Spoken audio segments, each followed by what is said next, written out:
saya akan mengambil tema yaitu ragam istilah Buddhis. Bapak Ibu saudara-saudari sedama sekalian, seperti yang kita tahu bahwa hari ini adalah hari Uposatha dan juga hari terakhir ya bagi saudara-saudara kita dalam menjalankan puasa. Kalau di Indonesia ini malam ini adalah malam takbiran karena besok sudah Lebaran. Istilah Uposatha itu sendiri sebenarnya sudah sangat melekat bagi sebagian besar umat Buddha. Bahkan tidak sedikit umat Buddha yang menjalani Atasila atau Uposatha Sila pada hari-hari Uposatha. Dan biasanya kalau tradisi di Wihara Muladharma yang saya tahu, itu juga ada banyak umat yang menjalankan Atasila, khususnya pada saat SPD ini, ya, menjelang perayaan Trisuci Waisak. Dan istilah Uposatha itu sudah tidak asing lagi bagi sebagian besar umat Buddha. Namun, ada beberapa istilah yang juga sering kita gunakan dalam kehidupan sehari-hari pada saat ketemu dengan sama umat Buddha, maupun juga pada saat bertemu dengan para biku. Nah, istilah-istilah ini sering diucapkan, sering dikatakan, dan bahkan berulang-ulang kali. Nah, mudah-mudahan pada kesempatan ini saya akan bisa membahas semua, mungkin tidak semua ya, tapi sebagian besar dari istilah yang sering kita gunakan, dan mungkin juga ada sebagian yang tidak mengetahui secara mendalam apa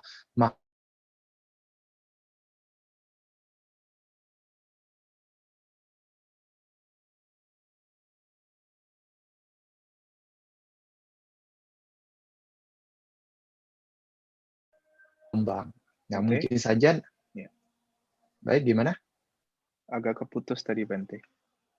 Silakan dilanjutkan.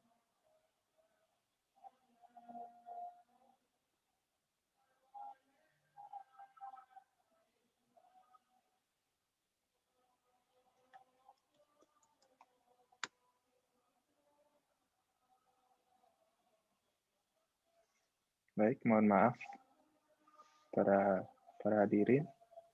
Bantenya sedang mempersiapkan. Iya. Bagaimana? Sudah bisa, Bante? Ya, baik. Ya, mungkin tadi agak sedikit terputus ya. Dia sampai di mana ya? Sampai di berulang kali banyak diucapkan. Ya. Ya, jadi istilah-istilah ini sudah sering diucapkan oleh umat Buddha, dan kita juga pastinya sudah mengetahui arti atau makna dari istilah-istilah tersebut. Namun ada baiknya ya kita mempelajari lagi, ya, mengulang kembali secara mendalam, dan mudah-mudahan pada kesempatan ini kita bisa membahas, ya mungkin tidak semuanya, tetapi paling tidak ya, sebagian besar istilah yang memang sudah melekat di telinga para umat Buddha itu sendiri. Ya, Bapak Ibu Saudara sekalian, izinkan saya untuk menampilkan presentasi atau slide terkait dengan istilah-istilah yang ada di dalam agama Buddha. Apakah bisa kelihatan? Sudah bisa, Bante. Ya, baik. Ya. Oke. Ada banyak sebenarnya istilah-istilah dalam agama Buddha. Kalau kita belajari Dhamma, ada istilah mungkin seperti hukum karma, ada istilah yang juga sudah tidak asing lagi, yaitu tentang dukkha. Nah, ini istilah-istilah. Dan memang sebagian besar istilah ini itu serap di dalam bahasa Indonesia juga, dari bahasa aslinya. Bahasa Pali atau bahasa Sanskerta ketika masuk ke Indonesia juga ada sebagian kata-kata di dalam bahasa Pali maupun Sanskerta juga masuk ke dalam bahasa Indonesia. Seperti misalnya istilah karma, itu kan kita gunakan juga dalam bahasa Indonesia. Atau istilah duka, menjadi duka dalam bahasa Indonesia. Ya, kemudian yang lainnya itu ada banyak sebenarnya ya istilah. Tetapi yang ingin saya tekankan di sini bukan tentang karma maupun duka maupun yang lainnya. Karena biasanya istilah-istilah ini sudah banyak dibahas. Nah, saya ingin membahas istilah-istilah yang mungkin jarang kita dalami dan ada sebenarnya makna atau pesan-pesan yang terkandung di dalam dalam istilah tersebut. Baik, yang pertama adalah istilah biku.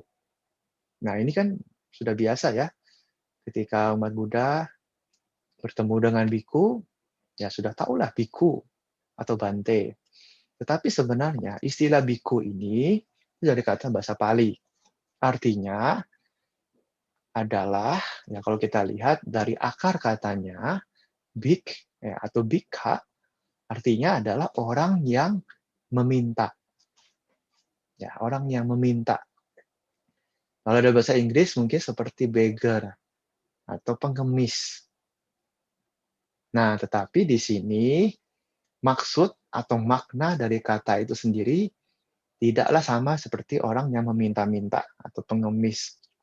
Karena sesungguhnya pengertian ini bisa muncul karena istilah biku itu adalah istilah yang dipakai pada saat kami para biku melakukan pindapata, yaitu berjalan, mengembara dari satu tempat ke tempat lain, dari satu rumah ke rumah yang lain, untuk mengumpulkan derma makanan. Jadi, pada tradisinya, para biku itu melakukan pindacara atau mengumpulkan pindapata.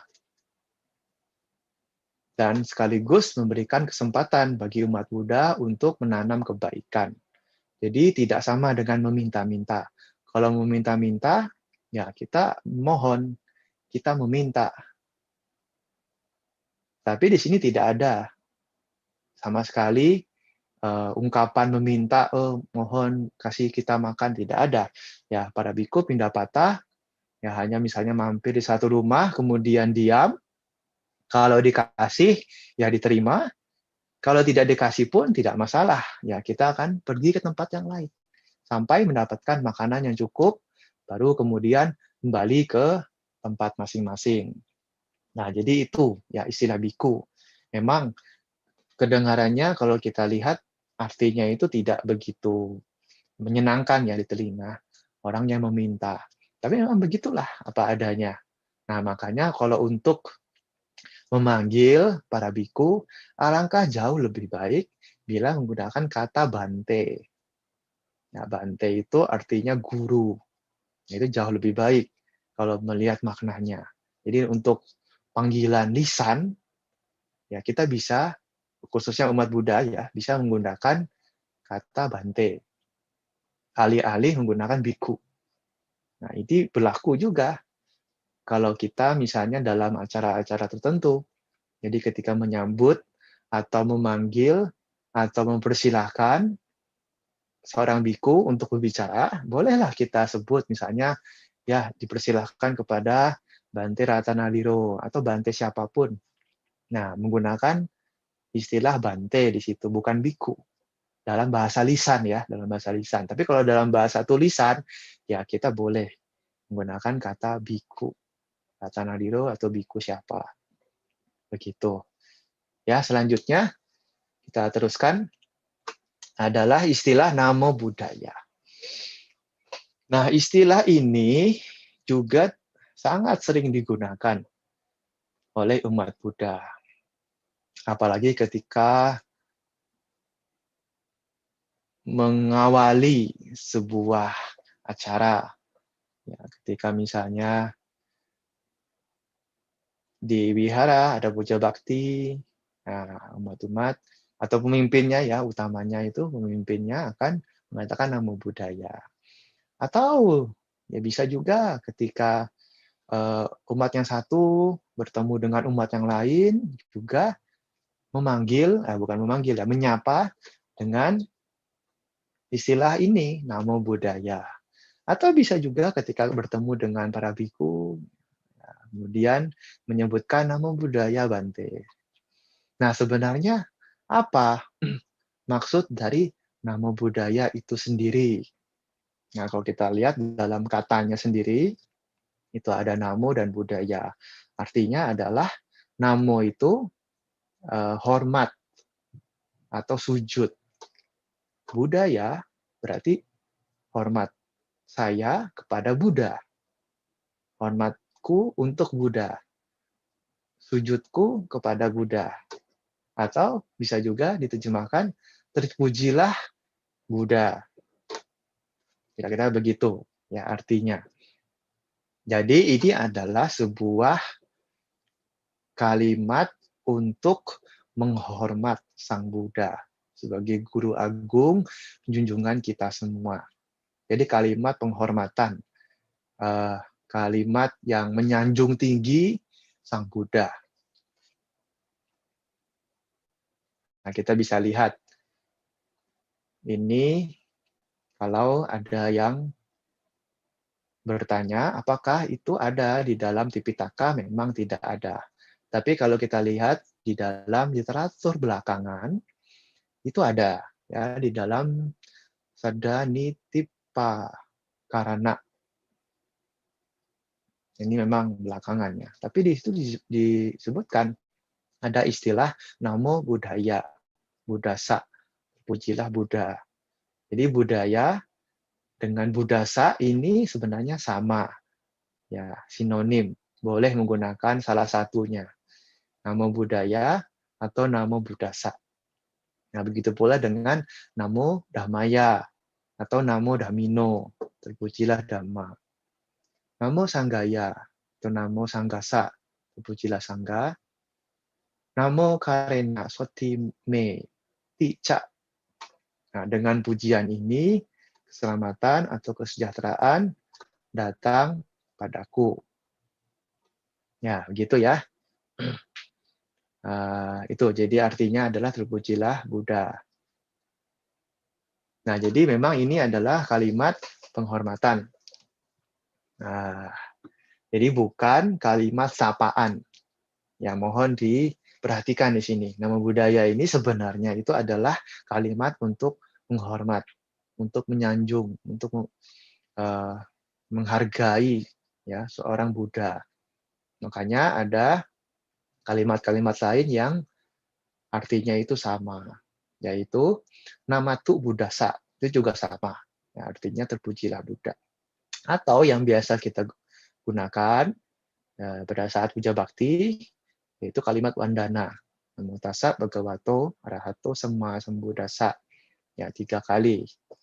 Ini juga sebenarnya artinya kurang lebih sama. Hanya ditekankan kualitas-kualitas mulia seorang sama Sang Buddha itu. Ya, terpujilah Sang Bhagawa yang Maha Suci yang telah mencapai penerangan sempurna dengan usahanya sendiri. Jadi lebih pada penegasan. Ya disampaikan kualitas-kualitas baik dari seorang Buddha. Tapi pada intinya sama, yaitu menghormat Buddha.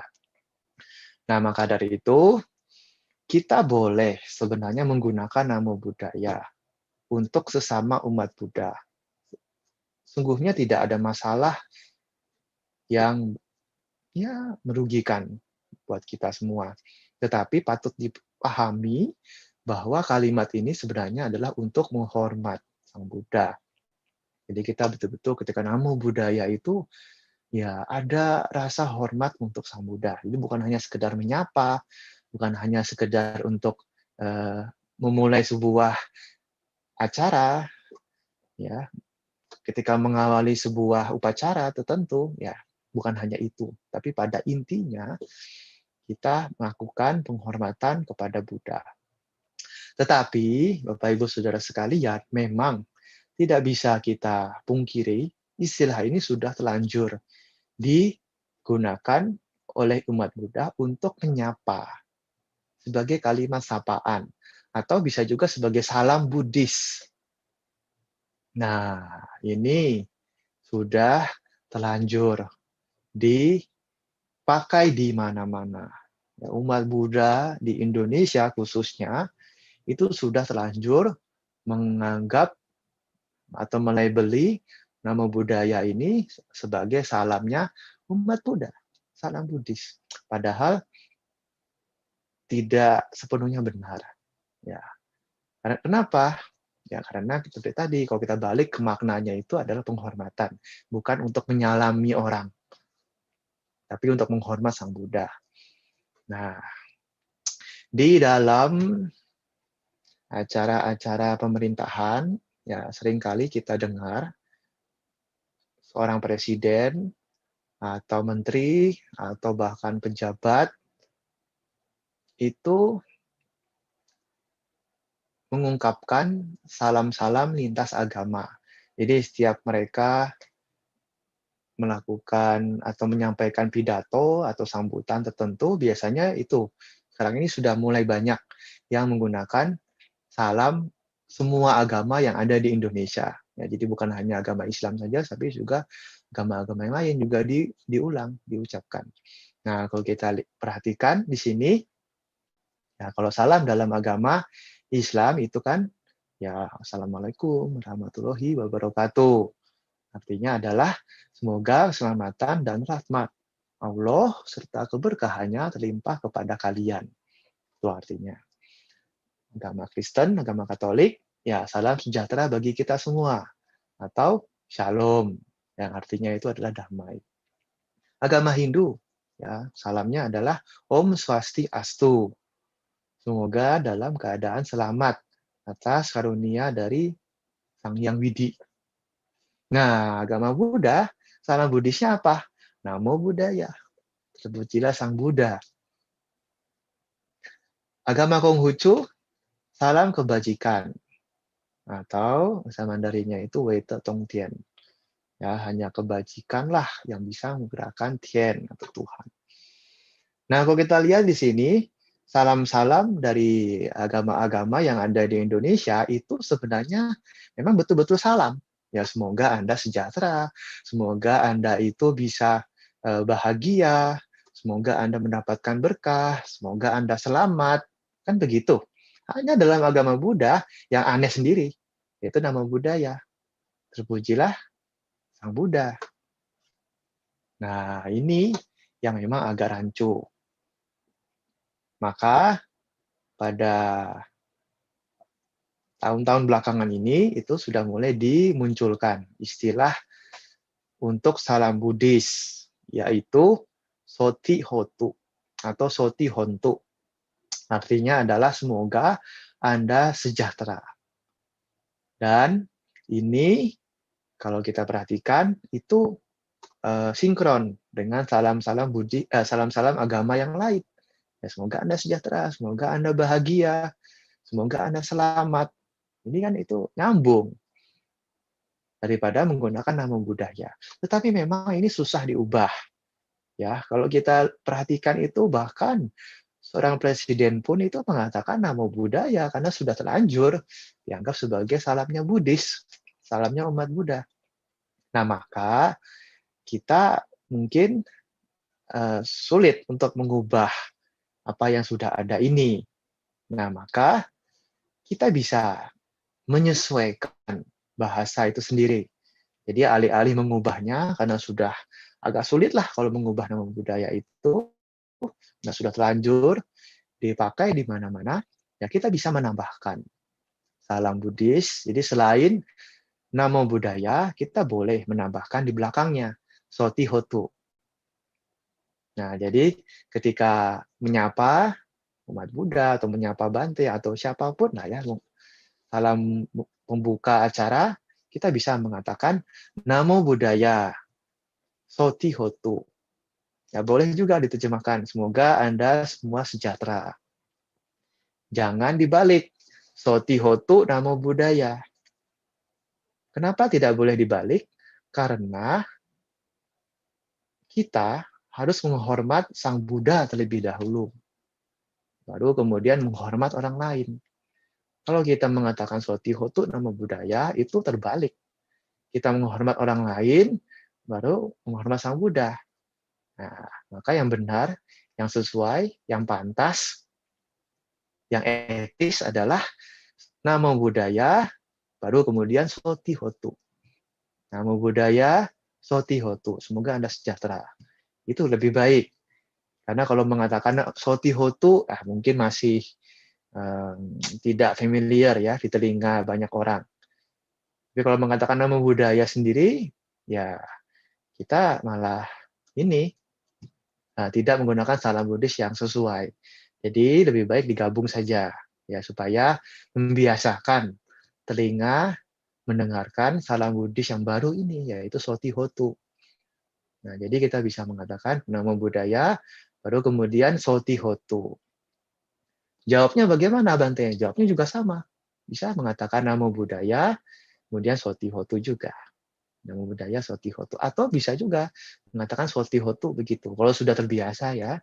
Mungkin di satu komunitas sudah biasa menggunakan Soti hotu, ya silakan menggunakan Soti hotu saja. Ataupun nama budaya ditambahkan di depannya juga boleh. Nah, begitu ya, mudah-mudahan bisa dipahami. Kita lanjutkan. Nah, kemudian ada istilah Sabesata Bhavantu Sukhitata. Ini juga biasa kita gunakan. Pada saat selesai puja bakti, pada saat selesai meditasi, pada saat selesai ceramah, pada saat selesai mengadakan sebuah acara tertentu, kita menutupnya dengan kalimat Sabesata Bhavantu Sukhitata. Semoga semua makhluk berbahagia. Nah, ini sudah jelas artinya. Hanya di sini saya cuma mau menambahkan bahwa sebenarnya kalimat ini itu adalah pengharapan baik, ya, agar semoga semua makhluk tanpa kecuali siapapun mereka itu bisa hidup bahagia. Jadi kita mengharapkan semua makhluk berbahagia. Itu adalah harapan baik. Ya, harapan baik. Nah, ini bisa dipakai di dalam penutup ceramah ataupun pada saat selesai meditasi. Tetapi kalau di dalam puja bakti itu sendiri memang tidak diharuskan. Nah, jadi pada saat puja bakti selesai, itu ya sudah tutup. Misalnya nama Kadapata selesai ya.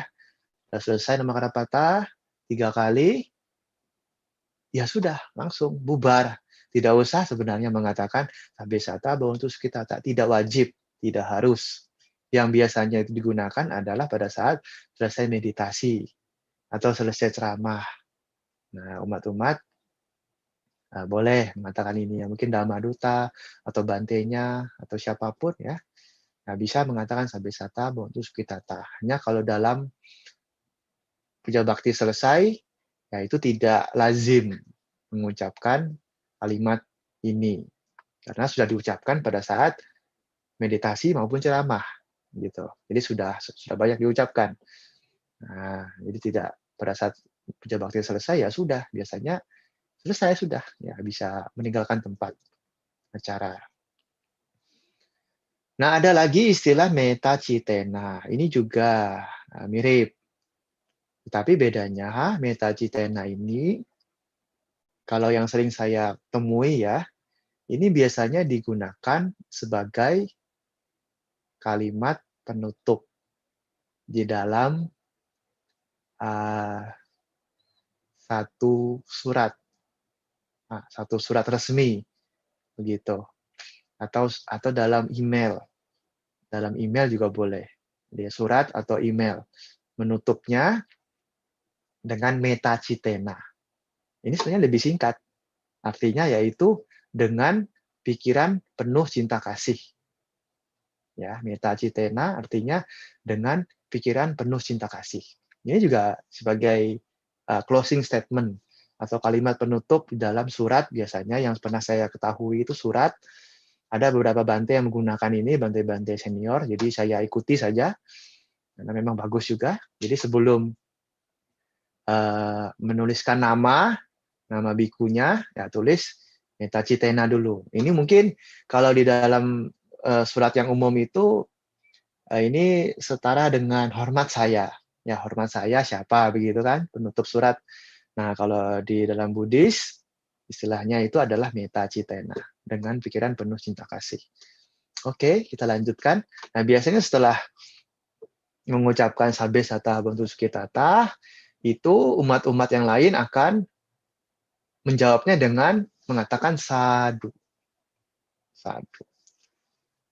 Biasanya 3 kali. Sadu, sadu, sadu. Jadi lama itu. Sadu. Itu udah berapa detik ya? Udah 3 detik. Sadu kali 3 detik. Kali 3 9 detik. Jadi lama ini. Bilang sadu itu betul-betul dihayati, betul-betul disadari dengan sepenuh hati. Tapi apakah kita sudah tahu arti kata sadu itu sendiri? Apakah hanya yang mengucapkan begitu saja tanpa mengetahuinya? Nah, makanya di sini kita akan lihat sebenarnya kata sadu itu sendiri memiliki banyak arti. Ya, ada beberapa yang saya ketahui, ya, artinya itu adalah yang pertama adalah permohonan. Jadi seperti dalam kalimat sadu me bante bagawa sangkitena dhammang desetu. Nah, ya wahai Bante, ya wahai sang Bagawa, mohon kepada Bante untuk mengajarkan dhamma yang singkat kepada saya.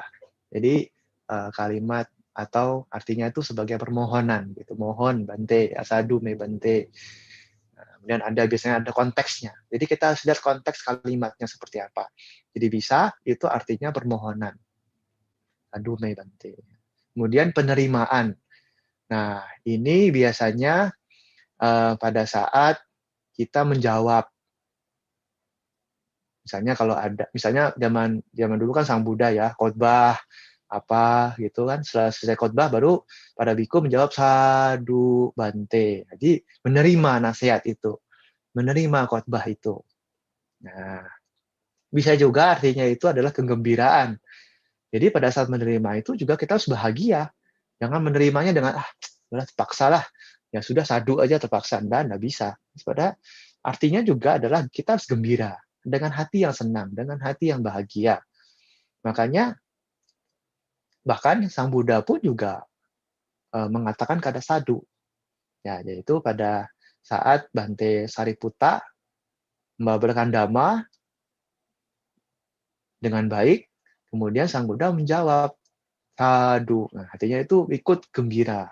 Iya, menerima dengan ikut gembira. Berarti apa yang disampaikan oleh Sariputta ini memang sangat baik dan luar biasa. Sampai Sang Buddha mengatakan sadu berarti ya menerima itu dan ikut bahagia juga. Ya, setuju lah begitu ya. Kemudian bisa juga dengan arti penguatan. Jadi kenapa diulang 3 kali? Itu supaya menguatkan, menegaskan. Memang ya baiklah, baik sekali, oke, bagus begitu, menegaskan, menguatkan.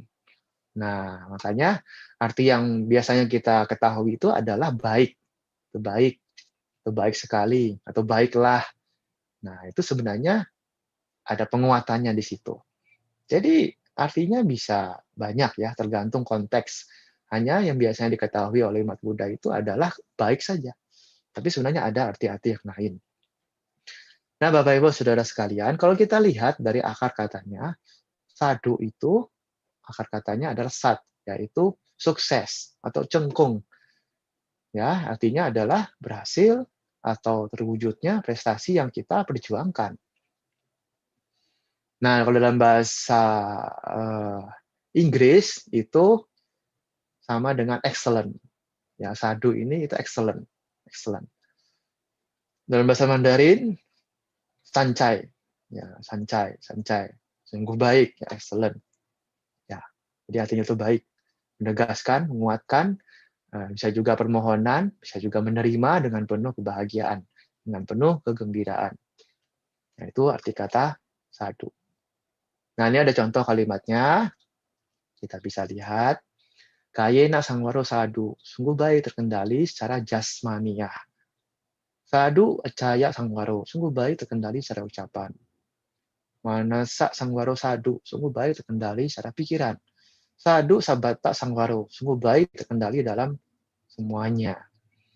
Ada lagi, itu Atako bagawa ayasantang wisakang pancala putang tak dawo cak sadu wisaka.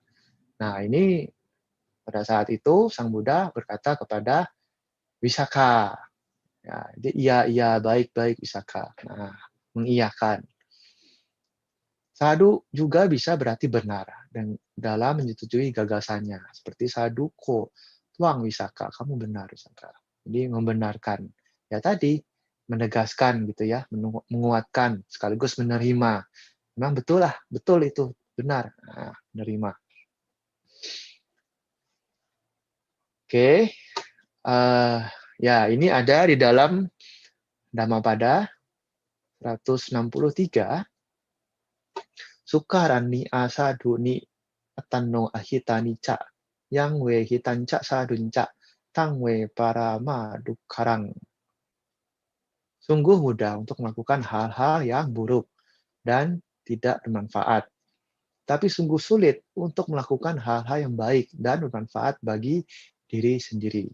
Nah, jadi kata sadu di sini bisa juga berarti perbuatan baik. Ya, perbuatan baik. Sedangkan asadu berarti perbuatan buruk.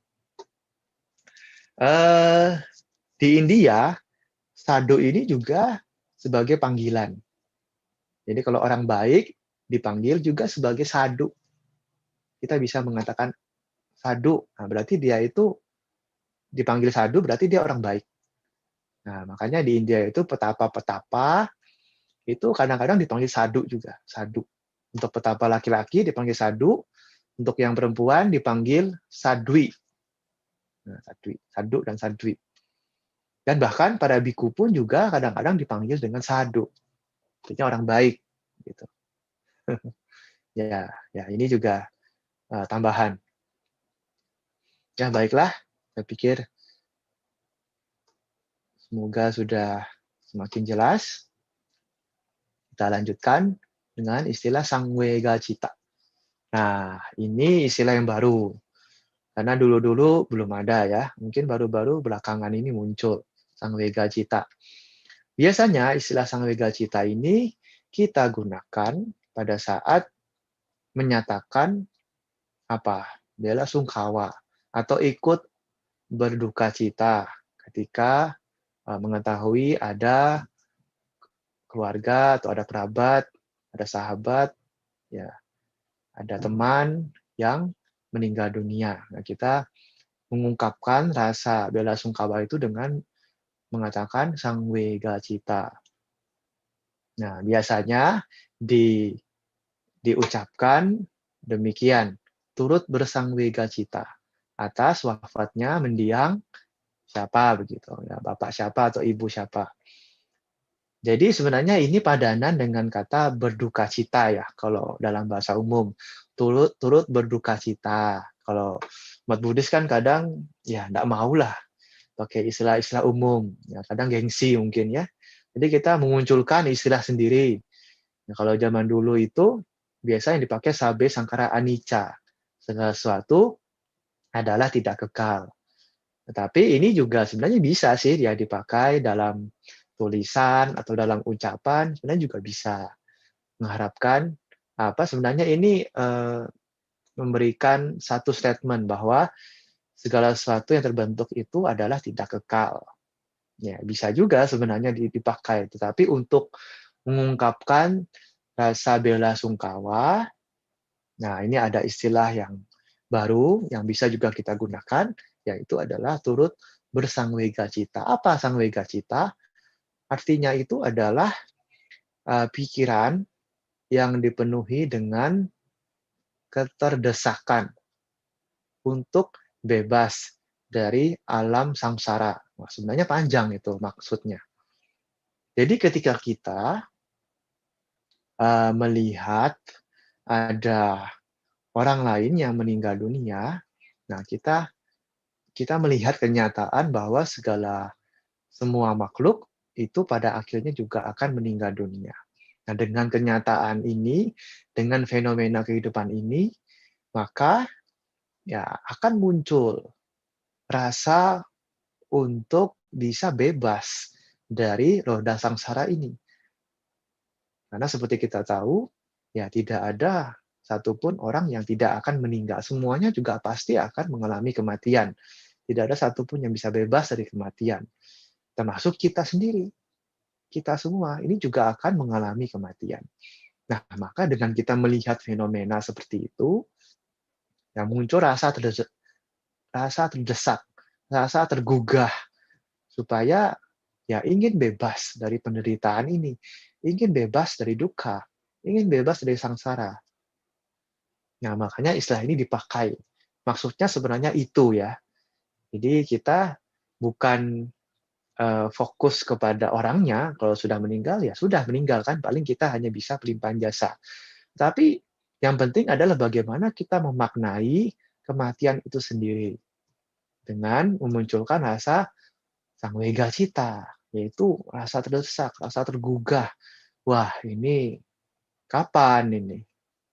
Ya, kita sudah usia sekian, lalu kita tidak tahu kapan batas usia kita nanti, sampai kapan kita masih hidup, kapan kita akan mengalami kematian. Nah, maka akan muncul rasa cepatnya kalau bisa kita berjuang, ya, praktekkan dhamma, berjuang dengan sungguh-sungguh, ya, mengembangkan kesadaran ini supaya kita bisa mencapai padamnya duka, mencapai lenyapnya penderitaan.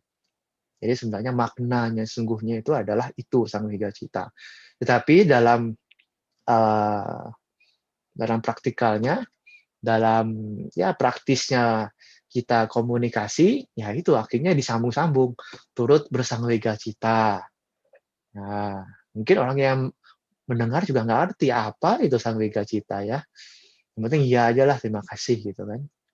Tapi kalau kita mengerti maknanya ini sebenarnya adalah untuk diri kita masing-masing. Ya, untuk diri kita masing-masing. Terlepas dari kita itu ya memang menyampaikan satu ungkapan yang bisa diterima oleh mereka yang sedang berduka cita itu sendiri. Nah, tapi sebenarnya sampai Sangkara Anicca pun sebenarnya bisa dipakai juga. Dan ini tergantung konteksnya masing-masing. Baiklah, kita lanjutkan. Nah, kata anumodana, ini juga sering sekali diungkapkan oleh sebagian besar umat Buddha.